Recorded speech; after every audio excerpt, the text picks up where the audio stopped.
Great. So, welcome everyone. It's great to be a co-host to today's lunch talk with the Knowledge Directorate. I'm not sure if everyone knows me, so let me start by introducing myself before I introduce our guest speaker for today. I'm Melanie Ehren. I'm a professor in educational governance at the Vrije Universiteit and also a director of Research Institute Learn. And before this, I used to work at UCL Institute of Education, where today's speaker, Professor Becky Francis, was a director at the time that I was working there. So this is kind of how we know each other and how we have Becky joining us today.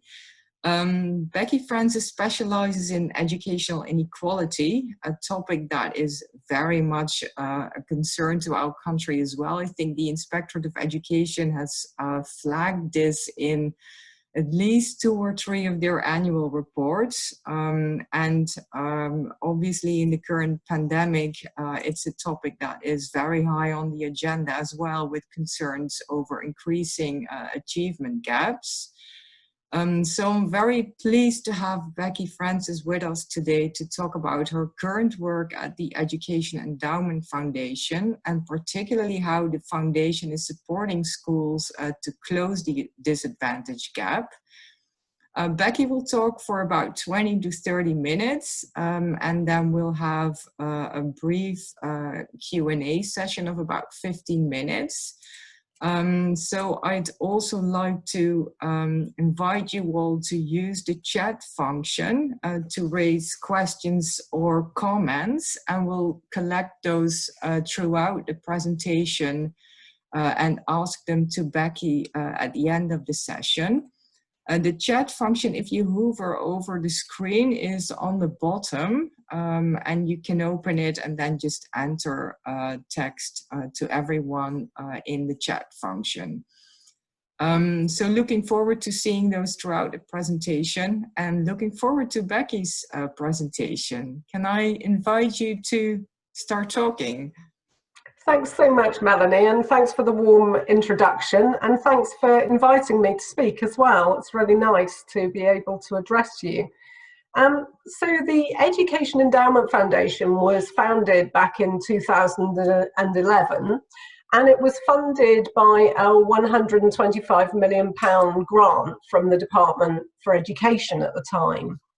And as you can see from the slide, we're basically an organisation focused on 2 gaps. First of all, the socioeconomic gap for attainment, but secondly, noting that in order to move forward on closing that attainment gap and improving schools more broadly, we must make progress on the evidence gap. So we're an organisation that tries to drive forward research evidence around effective practice, both at achieving school improvement across the board, but particularly focused on supporting attainment of socially disadvantaged young people. And that combination of mission and method is really powerful. So a decade in, we've published results from our 100th randomized controlled trial, and those of you involved in RCTs will know the extent of that work, you know, the scale and the rigor with which those are approached. And you can see from some of the bubbles on the slide there, the impact and the involvement that that's having across the English education system. So we've worked with almost around half of all English schools, 14,000 of them. That's involved over 1.5 million young people in those schools. And the triangle represented in the middle of that slide kind of summarizes our approach. We basically synthesize existing international robust research evidence in relation to effective practice in education. We generate our own evidence through experimental methods in order to fill gaps in that literature, and then we mobilize that research evidence, and we do that in 3 different ways. We do it through engaging policy, as you'll hear more about in a second.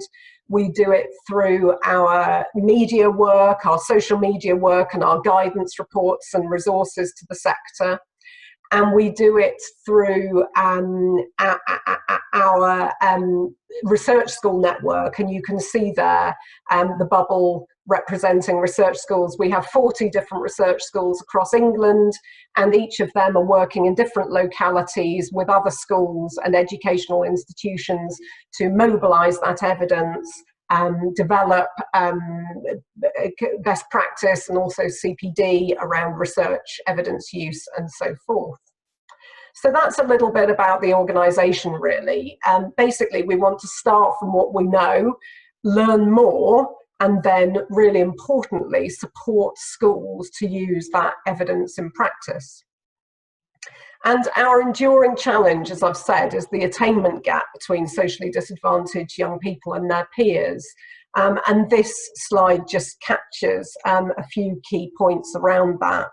We know that that gap exists when young people begin nursery, and currently in the UK case, it widens as young people progress through the schooling system.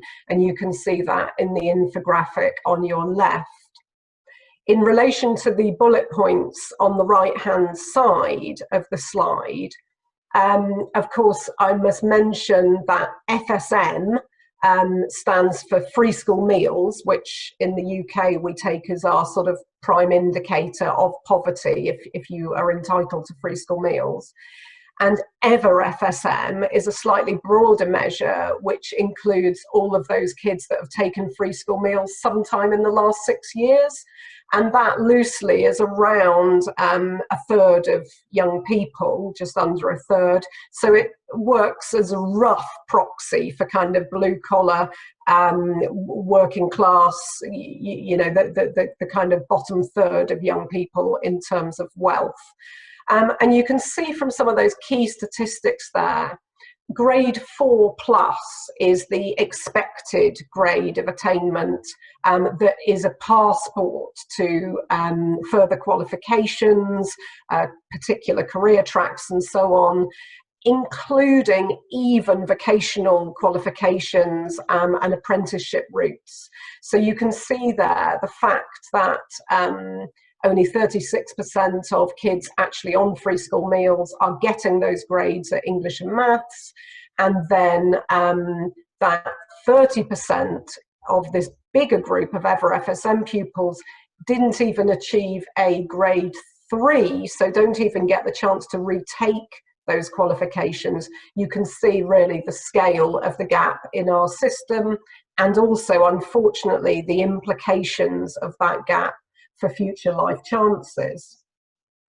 And of course, that also provides a lens through which other policy priorities can be viewed. So, for example, one of our recent struggles, which I think the COVID crisis may ironically overturn, has been around recruitment and retention to initial teacher training. And in those cases, recruitment and retention has been disproportionately affecting poorer areas and so on. So there's a kind of, you know, cyclical and profound issue around disadvantaged schools in relation to the demographics and then the resources that they can attract, as well as for the individual pupils. And then, of course, the COVID pandemic has led to school closures across the world, and it adds an additional layer of challenge and complexity to these points that I've been making. As you'll know, according to UNESCO, at the height of the pandemic back in April, only 4 countries were recorded as not having enforced any level of school closure, albeit, of course, not all countries reported. But they reckon that 1.6 billion pupils across the globe have been affected. And of course, as we know, the UK and the Netherlands stand within that. The education systems have been different in their ability to support remote learning, and I would say that in the UK we were pretty far behind on that scale. because relatively little had been previously provided online in the UK context. But schools have been providing resources and online teaching during the period of lockdown, and there have been many additional initiatives, including national initiatives, that have been accessed by millions of pupils. I mean, those include, for example, our BBC has been providing resources every day, and also there's a resource called Oak Academy for anybody that's interested, that's been putting on free lessons online and so forth. So these are some great initiatives here. But nevertheless, the challenges have been very real. I'll let you have a look at some of those figures on the slide there.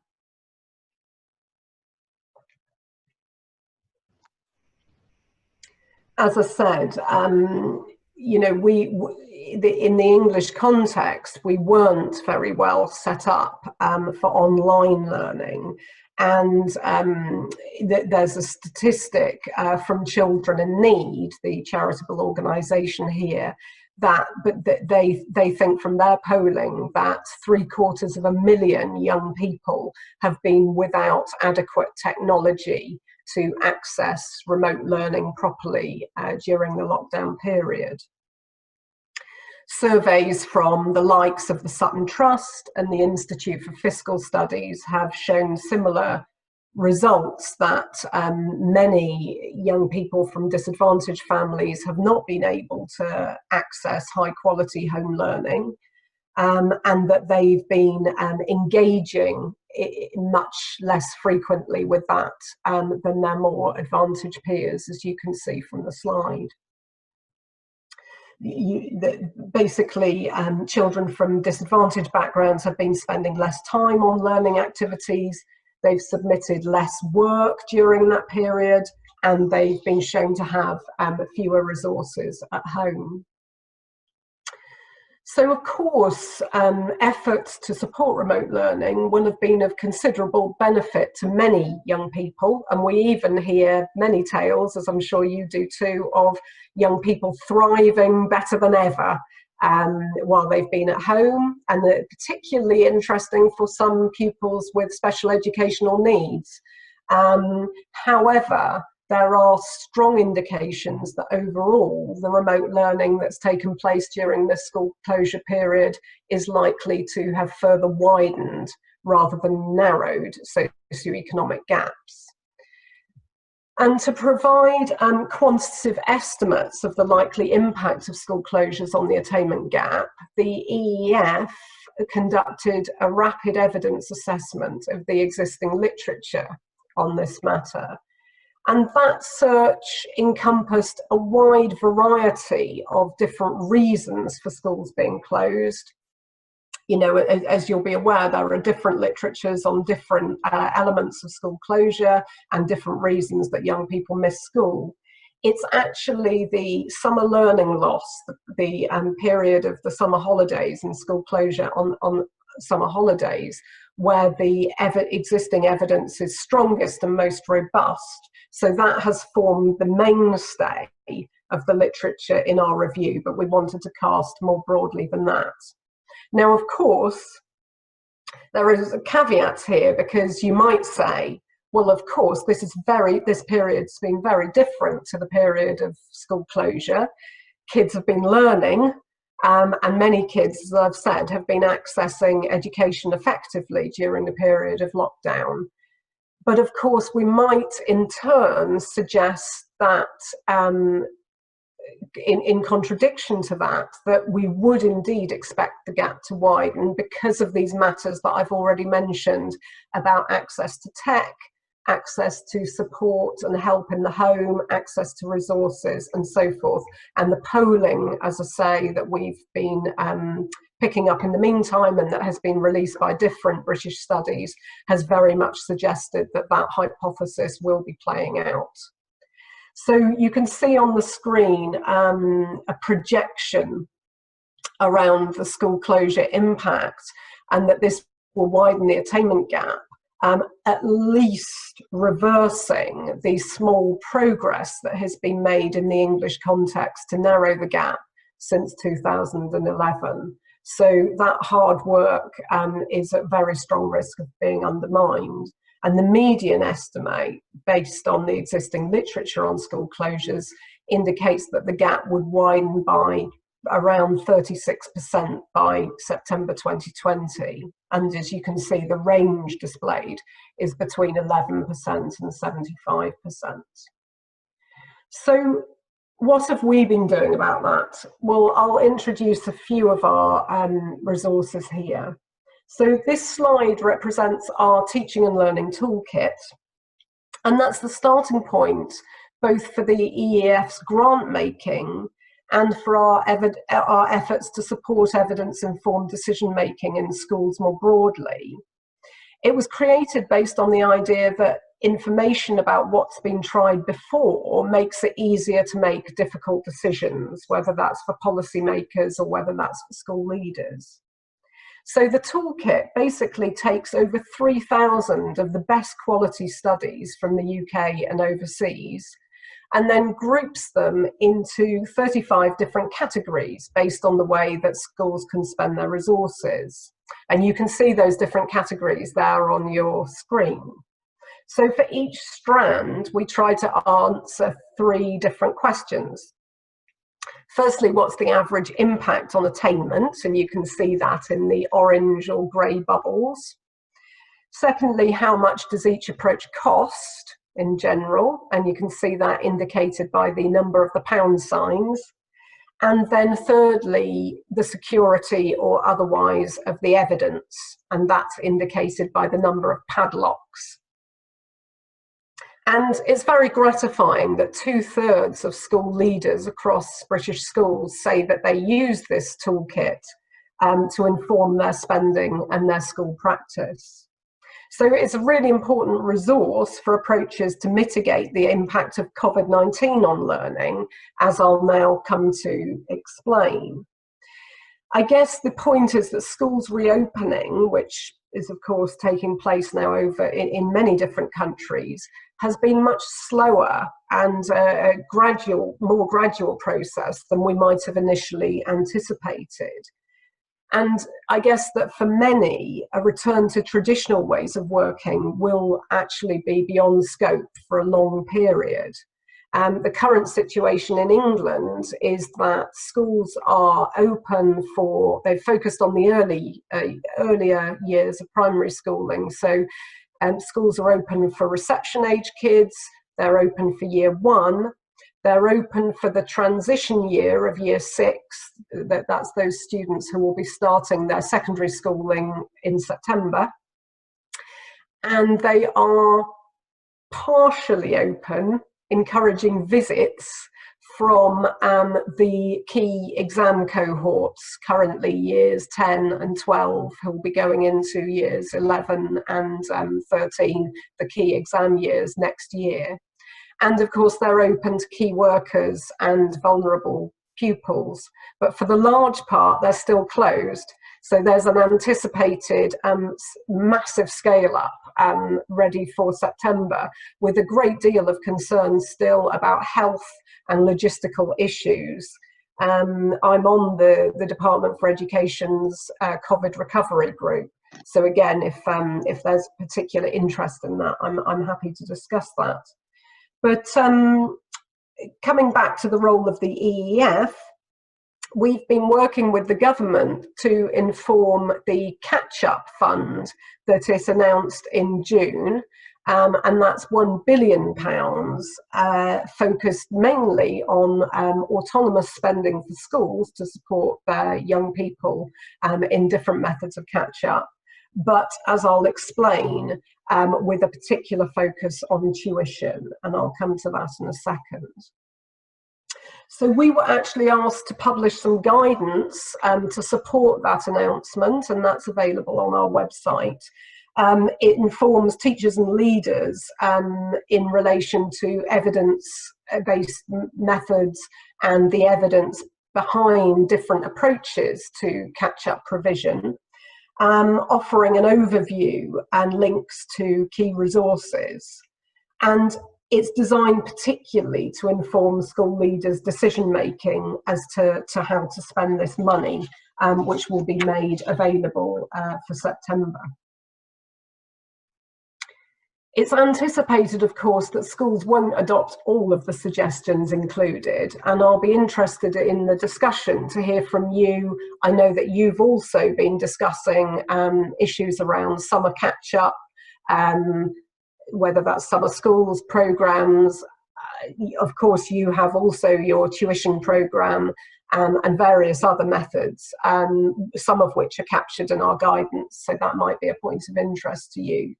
But we're assuming that schools might prioritise a small number of approaches that are best suited to their own context, balanced, of course, with the strength of evidence behind those approaches.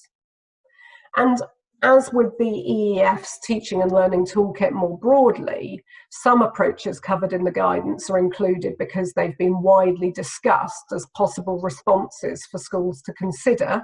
So, i.e., there have been campaigns or they've been discussed in policy and political debates, while other approaches have been included because strong existing evidence suggests that they're likely to be particularly promising for school use.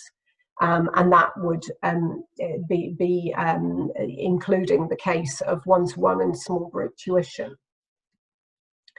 So we've been really delighted that as part of this £1 billion offer, the government has ring-fenced £350 million of that spending to support provision of tuition for disadvantaged pupils, having been convinced of the evidence on effectiveness of tuition for securing progress, and I guess a particularly bespoke way of supporting individual learning loss that may have occurred over the school lockdown period. Now, we're aware, as I said, that that approach has also been adopted in the Netherlands, and it would be really great if we could share some experiences and perhaps questions that are emerging. The approach that's being taken in the UK is that, as you see, there's this generalised offer, which is represented in the top column here, and then two different strands of work. First of all, partners, which is drawing on existing high quality tutoring organisations and provision, some of which has been already proven effective, including via RCT work by my organisation, others which will be expected to meet and demonstrate that they meet high bar criteria to show that they have good practices and will be productive. We're hoping that there will be a legacy from this work. We'll be continuing to conduct evaluation on the scale up of some of these offers, because we're anticipating that this is a real opportunity to address what has not only been a strongly inequitable, often privatised market in tuition services in the British case at present, but also something of a Wild West in relation to quality of that provision, whether that's offered through schools purchasing that provision in, or whether it's offered by private operations with parents. And then the second column there, which we're calling coaches, is really capitalising on sadly, the amount of youth graduate unemployment that we're anticipating in at least the coming year, possibly further, and really to mobilise voluntaristic efforts as well that have been harnessed during the pandemic, really to drive graduate expertise into schools to be used as resources for teachers, to look at subject specialism and support, again, young people in small group work and so forth. So really, I guess this is an opportunity to capitalise on scaling up existing work, to capitalise on some opportunities generated by lockdown, and to very much support a school-led and teacher-led approach to supplementary provision for young people. And here are just a few further details about this. It's drawing attention to the point that my organisation is already supporting some scale up of online tuition practice. We're working with some other charitable partners to look at this, both the scale up and the evaluation of that work, because while there's lots of evidence and very secure evidence, as I've said, on the power and the effectiveness of high quality face-to-face tuition, there's much less that's known and evidenced about online provision. And yet, in the particular scenario of partial reopening, partial online provision and so forth, it's really important that we generate rapid evidence around the effectiveness or otherwise of online services. And that also provides us with an opportunity that's often been difficult in the English education system about different regional offers. So if I'm over-characterising slightly, but there is very strong capacity in particular areas, notably the southeast and around London and the home counties, but much weaker and more scant provision in other parts of the country, including the north. So online provision provides some opportunities to address those capacity challenges, but we do need to ensure that it's high quality, of course. I just wanted to allude, at least in passing, to the issue about student well-being and specifically social and emotional learning. This is an issue that the EEF has attended to, and we've had programmes and trials directed to these matters in the past. But of course, they're issues of huge concern, I think globally, for education systems and certainly in our own contexts. As you can see there from that top bullet, it's been suggested that 80% of young people with existing mental health problems felt that their mental health had worsened during the first weeks of the coronavirus pandemic. And schools and school leaders, teachers are very concerned about the impact of this, the issues around student well-being, and indeed sort of broader issues around sort of habits and socialization in the restarting schools. This, in the English context, has been promoting many discussions around focus, around accountability, and the expectation that things will look different, at least in the first term of the autumn term for the next school year, and possibly, of course, longer than that.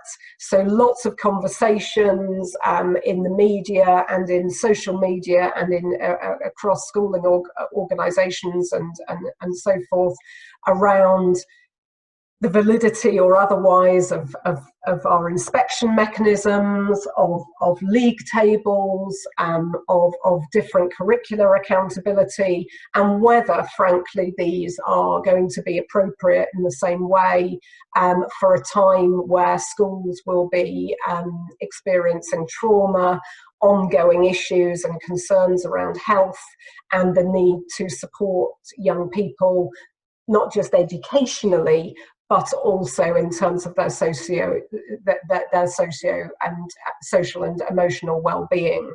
So these are very live issues, which I'm sure are impacting you as well, and I'll be delighted to discuss some of those with you. So just to conclude, to make sure that I'm not talking for too long, I've just summarised a few of the key points here, really. The huge challenges caused by COVID-19, the lasting impacts that will be left, and this, as I've shown, anticipated growth in the educational attainment gap for social background, and across, of course, some other gaps. I know that in the context of the Netherlands, you're focused, for example, on EAL groups and those with your national language as a second language, particular minority ethnic groups, and so forth. And these are all live issues in the UK context as well. Ongoing logistical challenges in delivering effective teaching and learning, and that issue about balancing health and well-being needs. Opportunities too, though, including legacies for new ways of delivering teaching and learning, new ways of flexible learning. We've been very slow in the UK around flexible work practices that welcome more teachers into the workforce and so forth. And I think that this does give us an opportunity to do things differently, as well as take this opportunity to challenge the existing socioeconomic gap for attainment. And of course, for us as an organisation, and I know for you as policymakers as well, the challenge, of course, is to ensure that we're basing this on robust research evidence going forward. So on that note, thanks so much for listening, and I look forward to hearing the discussion. Thank you. Thank you, Becky. Maybe I can start with one question that also came through in the